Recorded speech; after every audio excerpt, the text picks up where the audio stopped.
Hello guys. तो इस question में देखते हैं कि मैक्सिमम सब एरे को कैसे सॉल्व कर सकते हैं। तो इसमें दिया हुआ है कि एक नम्स दिया हुआ है और उसका सब एरे निकालना है और उस सब एरे का सम मैक्सिमम होना चाहिए। ये क्वेश्चन दिया हुआ है। तो इसका कॉन्स्टेंस दिया हुआ है कि नम्स की जो लेंथ होगी वो 1 से लेके 10 टू द पावर 5 तक होगी और इसका जो वैल्यू होगा वो -10 टू द 4 से लेके 10 टू द पावर 4 तक हो। तो हम इस क्वेश्चन में देखते हैं कि सब एरे क्या होता है। सब array basically the parts of continuous array is called सब एरे। जैसे -2 भी एक सब एरे हो सकता है, -2 1 भी एक सब एरे हो सकता है और एक -1 भी एक सिंपल सब एरे हो सकता है। लेकिन इसमें इतना पार्ट और इतना पार्ट ये सवेरे नहीं हो सकता है। तो इसके बाद से हम सबसे पहले क्वेश्चन भूल जाओ कि क्या करना है क्या नहीं करना है। सबसे पहले मैं बताता हूँ कि सोचो कि सब एरे सिर्फ कैसे निकाल सकते हैं। तो सब एरे निकालने के लिए सबसे पहले हम देखते हैं कि एक आई वेरिएबल ले लेते हैं, आई लूप जो n तक जाएगा और जी क्या करेगा, हमें सब एरे निकाल के देगा। सब एरे निकाल के देगा। मैं एक इसका कोड भी लिख देता हूँ ताकि और क्लेरिफाई हो जाए। For int I equal to 0, I is less than n, I plus plus। और for int j equal to I, j is less than n, j plus plus। ये जो लूप है वो हमें सब एरे निकाल के दे देगा। अब उसके बाद से हम उसको सम कर लेंगे और इसके बाद से इसको रिटर्न कर देंगे सम को जो मैक्सिमम होगा। बस इतना ही करना है। अब हम इसको देखते हैं कि इसको ये जो कोड बनेगा वो बिग ओ एन स्क्वायर में जाएगा। तो इसको अब हम देखते हैं कि कैसे और ज़्यादा ऑप्टिमाइज कर सकते हैं। तो इसको ऑप्टिमाइज करने के लिए सबसे पहले आ, हम देखते हैं एक एल्गोरिदम होता है, कैडेंस एल्गोरिदम। कैडेंस एल्गोरिदम में हम बोल सकते हैं कि मुझे इस क्वेश्चन में ये तो नहीं बोला है कि मुझे सब एरे निकाल के उसका सम मतलब सब एरे निकाल के दो। सब एरे निकालने के लिए तो बोला नहीं है। मुझे सिर्फ सम निकालने से मतलब है कि जो भी सम मैक्सिमम हो वो हमें रिटर्न करना है। तो हमें ये, मैं सब एरे के पीछे क्यों भाग रहा हूँ, मैं एक लूप में कर सकता हूँ। तो मैं सब एरे के पीछे क्यों भाग रहा हूँ।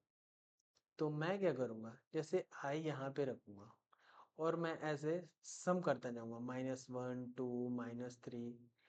मैं सम करता जाऊँगा और चेक करता जाऊँगा कि कौन मैक्सिमम है। बस।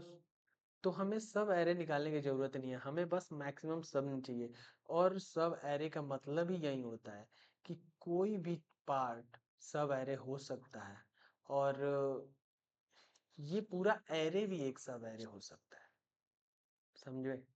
तो इस क्वेश्चन को हम देखते हैं कि कैसे कर सकते हैं।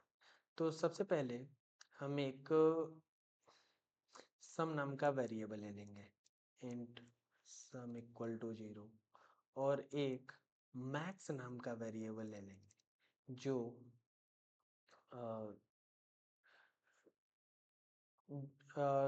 नम्स की पहली ही वैल्यू ले लेते हैं, नम्स 0। और उसके बाद से for int I equal to 0, I is less than n, I plus plus। और sum equal to sum plus nums I। सम निकल गया मेरा। ठीक है। अब सम के बाद क्या करेंगे, सम निकलने के बाद हम मैक्स ले लेंगे कि किसका मैक्स है। तो मैथ डॉट मैक्स सम कॉमा मैक्स, ये हमने मैक्सिमम ले लिया। अब एक कंडीशन यूज करेंगे कि अगर कोई भी सम माइनस में चला जाता है, जीरो से नीचे चला जाता है, तो सम को फिर से इनिशियलाइज कर देंगे जीरो से। If some is less than zero, तो सम इक्वल टू जीरो। उसके बाद से रिटर्न मैक्स कर देंगे। यही है कैडेंस एल्गोरिथम। अब इसका एक कोडिंग पार्ट्स भी देख लेते हैं ताकि और ज्यादा क्लियर हो जाए।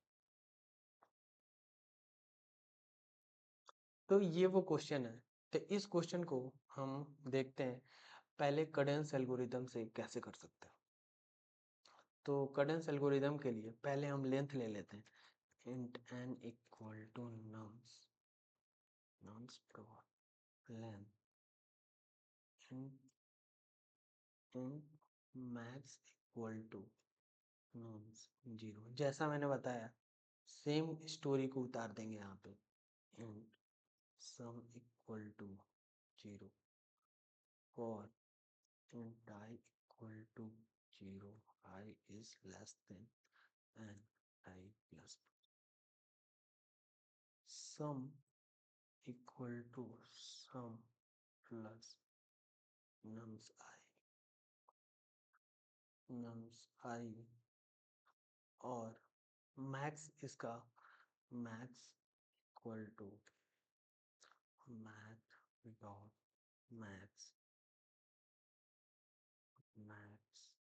comma sum। और एक कंडीशन बता देना मैंने कि अगर सम माइनस में चला जाए तो उसको फिर से जीरो से इनिशियलाइज कर दो। तो if sum is less than 0, then sum equal to 0 और फिर से रिटर्न कर दो सम को नहीं मतलब मैथ्स को। सबमिट कर लेते हैं, एक्सेप्ट हो गया। सबमिट करके देख लेते हैं, या एक्सेप्ट हो गया। वो जो ब्रूट फोर्स वाला है वो आप खुद करो, वो आपको खुद ही करना चाहिए, तो इसलिए मैंने वो क्वेश्चन नहीं किया।